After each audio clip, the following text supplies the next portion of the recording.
غدار ہو تم اپنے نبی کے، بالکل ہمیں کوئی شک نہیں ہے. اس لیے آپ ہمارے پیشن کے لیول کو دیکھ رہے ہیں کہ دن بدن رائز کر رہا ہے، کیونکہ دن بدن ہم پہ حقیقت کھل رہی ہے کہ میرے نبی سا ہے ہی کوئی نہیں، تیرے بابے تھے شاہ ہی کوئی نہیں.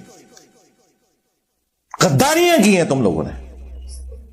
یہ جناب نیچے تفسیر ہوئی ہے دیوبندیوں کی تفسیر عثمانی، جو کئی سال سعودیہ مفت حاجیوں کو دیتا رہا.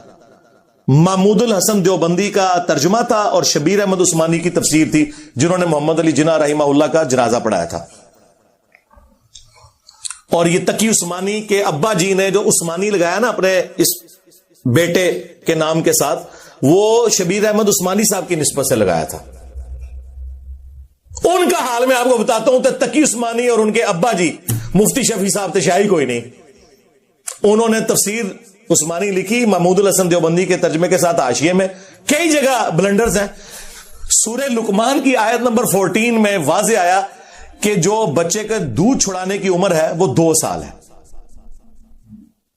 نیچے وہ حاشیے میں لکھتے ہیں کہ قرآن میں تو 2 سال آئی ہے، سورۃ البقرہ میں بھی، سورہ لقمان میں بھی، لیکن امام ابو حنیفہ کے نزدیک یہ 2.5 سال ہے.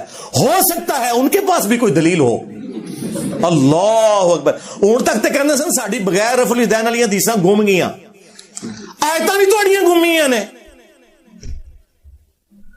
کون سی ایسی دلیل امام حنیفہ کے پاس ہے جو قرآن کے خلاف ہے؟ اور تو خود مان رہے کہ قرآن میں سورۃ البقرہ اور سورہ لقمان میں دودھ چھڑانے کی عمر آئی ہے 2 سال. اب کون سی بات رہ گئی ہے؟ حدیث میں تو کوئی نہیں. بخاری مسلم میں حدیث موجود ہے کہ رضاعت جو ہے وہ بھوک کی عمر تک ہے اور وہ 2 سال ہے. حدیث میں بھی 2 سال ہے. کہتا ہو سکتا ہے، یعنی اتنی ان کی جرت نہیں یہ کہہ دیں کہ بھئی ہمارے بزرگوں کو غلطی لگ گئی. نہیں.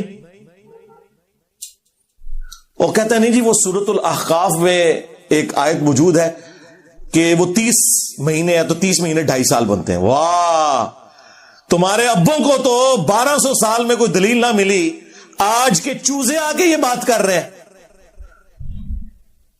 تمہارے ابوں کو کم از کم اتنی شرم آئی تھی کہ انہوں نے قرآن کی اس حوالے سے تحریف نہیں کی، ورنہ آج لمحہ پایا ہونا میں انہوں نے. وہ تو لکھا ہے کہ اس عورت کا یعنی تمہاری ماں کا حمل، یعنی تمہیں اٹھانا مشقت سے اپنے پیٹ میں اور دودھ چھڑانا، یہ 30 مہینے بنتا ہے.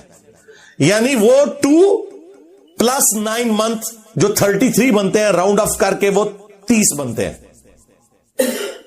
اور اس میں ایک سائنٹیفک فیکٹ بھی آ گیا سامنے کہ 6 مہینے کی پریگنینسی بھی ہو جاتی ہے، اور ایگزیکٹلی 6 مہینے بھی اگر ڈالے جائیں تو پھر پورے 30 بنے گے. اس پہ میری الگ سے ایک ویڈیو ریکارڈ ہے الحمدللہ. وہ تھا پریگنینسی پلس دودھ چھڑانا، یعنی 6 مہینے پریگنینسی کے اور 2 سال دودھ کے، یہ 30 مہینے بنے، کیونکہ کم از کم پریگنینسی 6 اور عربی میں راؤنڈ آف کیا جاتا ہے. اسی لیے آپ کو بخاری مسلم میں ایک حدیث میں ملے گا کہ نبی علیہ السلام کی عمر مبارک 65 سال تھی، 65. دوسری حدیث بخاری اور مسلم کی اس میں آتا ہے 60 سال. تیسری حدیث میں آتا ہے 63 ایئرس. اور تینوں باتیں بیک وقت درست ہیں. ایکچولی وہ 63 ایئرس تھی لیونر ایئرس کے اعتبار سے، چاند کے جو سال ہیں، اور شمسی اعتبار سے 61 ایئرس. لیکن 63 کو اس طرف راؤنڈ آف کریں تو 60 سال بنتے ہیں، اس طرف راؤنڈ آف کریں تو 65 سال. تو وہ اندازے سے جس طرح آپ سے کوئی پوچھے 3:40 ہوئے ہوں تو آپ 3:40 نہیں کہتے، 3:45 کہتے ہیں. اس کا یہ مطلب نہیں کہ ایگزیکٹ 3:45 ہوئے. تو یہ ایک قرآن چونکہ لٹریچر کی بک ہے، یہ میتھمیٹکس کی بک نہیں ہے.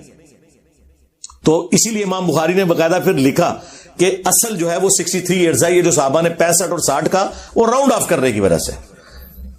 یہ ان کی تفسیر ہے. دیوبندیوں کا اس سے بڑا پلانٹ ارتھ پہ کوئی بزرگ ہی نہیں تھا. لیکن میں نے تو نہیں کہا کہ ان کا آپ نکالیں. حالانکہ وہابیوں نے سعودیہ والوں کو کئی سال خط لکھے، 60-70 غلطیاں نکال کے انہوں نے سعودیہ والوں کو مجبور کیا کہ جناب تفسیر عثمانی نکالیں، اس میں بہت غلطیاں ہیں. ہمارے ابا جی صلاح الدین یوسف صاحب کی جو آسن البیان ہے نا، وہ کچھ عرصہ پہلے فوت ہوئے ہیں 95 ایئرس کی ایج میں، وہ آپ ڈالیں، وہ حاجیوں کو دیں. تو آپ پچھلے کئی سالوں سے تفسیر عثمانی پہ بین ہے دیوبندیوں کی. سعودی حکومت اب شاہ فہد پرنٹنگ پریس سے دارالاسلام والوں سے انہوں نے رائٹس لے کے آسن البیان جو حاجیوں کو مفت قرآن دیا جاتا ہے اتنا موٹا وہ بلو بائنڈنگ کے اندر، جو میں نے بھی کئی دفعہ تعارف کروایا کہ کمپیریٹیولی باقیوں سے بہتر وہ تفسیر ہے، اکثر چیزیں انہوں نے قرآن و سنت سے بیان کی ہیں، ہم نے اپنی ویب سائٹ پہ اسے رکھا ہوا ہے۔ یہ کہتے ہیں نکالو، ہم کہتے ہیں ڈالو، کتنا فرق ہے؟ اور میں نے تعریف کی ہمیشہ، اگرچہ صلاح الدین یوسف صاحب سے ہمارے اختلافات ہیں علیحدہ سے، وہ ایک الگ بات، لیکن تفسیر کے اوپر ان کی تفسیر ڈلی ہوئی ہے اور ان کو زوم ہے نا، اور یہ ناز کرتے ہیں تفسیر کے اوپر، یہاں تک کہ ابن کثیر میں بھی جو سکم تھے نا وہ اس تفسیر میں موجود نہیں، اور میں یہ ایگری کرتا ہوں، یہ ابن کثیر سے بھی بہتر ہے، لیکن اس کے اندر بھی بلنڈر موجود ہے۔ اب چونکہ انہوں نے مجھے چھیڑا ہے تو پھر میں تو یہ صاف کروں گا، میں بتاؤں گا کہ تمہارے بزرگ قرآن کے اندر تحریف کر کے گئے ہیں، حق چھپا کے گئے ہیں۔ ویسے تو کئی مثالیں میں دے سکتا ہوں، لیکن چونکہ یہ ماموں پارٹی ہے نا، ہاں، ان کی جو دکھتی ہوئی رگ ہے نا وہ یہی ہے، یہی پکڑنی ہے، جس کی وجہ سے یہ گمراہ ہوئے ہیں۔ باقی تو اہل حدیث ماشاءاللہ، ہم تو اپنے اسٹوڈنٹس کو کہتے ہیں اہل حدیث سب سے بہتر نماز پڑھتے ہیں، اہل حدیث کے سب سے بہتر عقیدے ہیں، آپ ان کے پیچھے نماز پڑھا کریں، سب کچھ ہے۔ ہمیں تو ان سے ایسا سوائے ایک ماموں والے ایشو کے اور تو کوئی اختلاف نہیں ہے۔ آج اگر 100 نمازی کھڑے ہوئے نا کسی وہابی کی مسجد میں، ویسے 100 تو ہوتے نہیں بیچارے، 10-12 ہی ہوتے ہیں، ان میں 10-12 میں بھی 5 ہمارے اسٹوڈنٹس ہوتے ہیں اللہ کے فضل سے۔ آپ جیلم کی مسجدوں میں دیکھ لیں، دنیا میں کہیں چلے جائیں، آپ کو رفع الیدین سے ہی پتا چل جائے گا۔ پینٹ ماڈل جڑے اہل حدیث نے نا وہ اینج رفع الیدین کرن گے، انہاں امام کعبہ بھی اینج رفع الیدین کرتا ہے، ہمارے اسٹوڈنٹس پورا رفع الیدین کریں گے تسلی کے ساتھ، آپ کو پتا چل جائے گا کہ پوری کمپیوٹر سے نکلی ہوئی نماز ہے، وہ پتا چل جائے گا آپ کو۔